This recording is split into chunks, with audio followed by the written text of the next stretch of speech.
Hello all, welcome to i-tutor Academy. In today's session, we will start with the Unit 5, subsection 5 of Mmpc 008, that is Organization and Information System in Two-Way Relationship.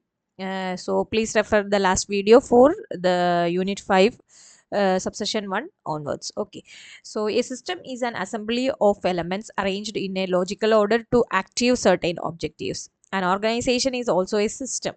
H.J. Levitt advocates that an organization should be viewed as a socio-technical system consisting of people, task, technology, culture, and structure. Okay, so here is a figure 5.7. An organization as a socio-technical system. There is a goal, and in around the goal there is technology is there, people is there, task is there, structure and culture also there. An organization is an open system that has the capacity to adjust itself to the changing environment. The goals of an organization change in response to the changes in organization or in its environment. The organization must change as system to stay in tune with the goals. MIS should be designed viewing the organization as a system. MIS design should give due weightage to the human side of the organization and its culture. In tall hierarchy with a high degree of centralization, the MIS should give control information to the higher management. If the organization is structured on a functional basis, then the MIS should have a functional design. If the organization works on a standardized system where rules, policies, systems, and procedures have been laid down, then they become part of the MIS. So MIS as decision assisting tool. We have studied about the Simon's model divides decision making into three phases. There is intelligence phase, design phase, and choice phase. In the intelligence phase, potential problem and opportunities are identified. In the design phase, alternative solution to the problem is developed. In the choice stage, a course of action is reflected. And in certain cases, the decision can be made using a rule, procedure, or quantitative method. Such problems are known as structured problem.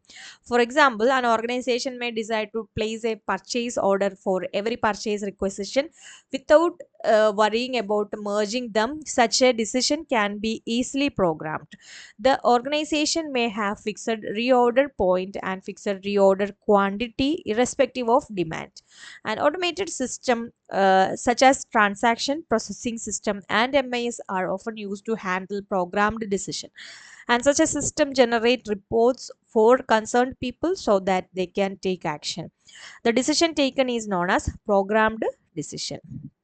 And if the problem is unstructured, the solution cannot be arrived at using a set of rules or procedures. The rules and procedures at best can help in identifying alternatives. An information system that assists decision maker in making a non-programmed decision is referred to as decision support system, that is DSS. A decision support system usually has large amount of data that is merged by a database management system. The view and the report may present detail according to the needs of the user. A user may prefer graph, where other user may like to see data in tabular form, like that. So DSS should provide facility to its user to perform statistical analysis of data. The sales data, for instance, can be analyzed for identifying seasonal fluctuations from regular demand change. And it should also have provision to dig out secondary data from web. And there are whole lots of software packages that can do amazingly good analysis of the data. These are situations when a closed form solution is not available. In such a situation, a simultaneous simulation model is constructed to gain insight. The model is tested on large number of inputs. Sometimes simulation is done to study the behavior of system over a period of month in few days. And a decision support system may help manager in perform goal seeking analysis. In goal seeking analysis, you work backwards starting with the goal to arrive at conditions required to achieve that goal. And for instance, you may allocate budget for inventory and then backward to figure cut the stock level or reorder point, delivery time, etc. And ideally, one would like to have a DSS to help in decision making in every situation. So far, no DSS has come close to being so general, perfect, and useful at the same time. A DSS in practice is developed for assisting in decision making process for specific problems. Next is system vulnerability, abuse, and auditing. Due to the potential of information system, they are under constant attack from intruder and hackers. Unauthorized access to data and programs may cost an organization a fortune. For instance, an individual may disclose the stock level of an organization to a potential buyer who may decide to go to the competitor if he feels that you may not be able to fulfill the reorder in time. In the world of e-commerce and internet easily accessible, one mistake could cost a client enough to justify a lawsuit. System become vulnerable because of system complexity. Any disaster has an extensive effect. System vulnerabilities differ from person to person.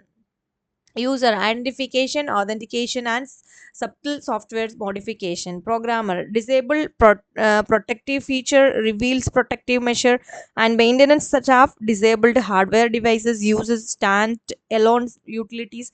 System operator doesn't notify superior supervisor, reveals protective measure, disabled or changes the network setup, etc. And it is better to think of all possible misuse and fraud from within the organization and establish system control to prevent them, and such a control are reformed to as deterrence control. An entry of people who use the system should be monitored through biometric systems such as fingerprint identifier and retina scanner, voice entry, and smart card identifiers and standardization system also may be used. The standard procedures such as well chosen password and different level of access are always put in place. Any output generate should leave an audit trail to identify any misuse of the report. All transactions through the information system should have proper audit trail. The database management system provides mechanism to give different level of access to different users to protect data with proper configuration and use of encryption. The network misuse can be prevented. An information system is like any other system in the organization. It must be audited and reviewed to make sure that it is operating and being used as intent. The initial requirement and objective document serves as a reference. The system is audited for its performance. Use cost benefit and other design criteria such as planned activity for which resources are allocated and time frame is set. Objective is in tune with the organizational goal. Hardware or software network, DBMS, are they are being used as intended? Will they be able to meet requirement for next few years? And is there any bottleneck? And staff, is staff sufficient and sufficiently trained, like that? So there is an objective and there is many questions for that objectives also. So this is one of the key reason for taking up review actively. So summary of this chapter is here. This unit has give you a fair understanding of the main feature of a management information system in organizational context, and describing its various functions, importance, and relationship with planning, control, and operations in an organization, and what an MIS is and what is not. And further, the unit is systematically lead to the prevailing status of MIS in organization, discussing the ever-growing need of information and its proper handling, which in turn led to the development of MIS and advent of computers therein to cope with the hazards faced in coordinating and managing the organizational challenges. So in this unit, we have learned basic structure of the information system, and we also learned the MIS as an organizational unit within an organization. So this is about this unit, and here is exercise section also here. So you must do it because it will help you for your term and examination. So there is 10 questions are there. All we already discussed the content. So first question is define MIS. What are the main features of an MIS? And next is what are the function that MIS support is an organization? And what is Simon's framework for decision making? How does it help in MIS design? And fourth question is what are the determinants of MIS design according to Zani? And explain the following statements. There is a two-way relationship between organization and information system.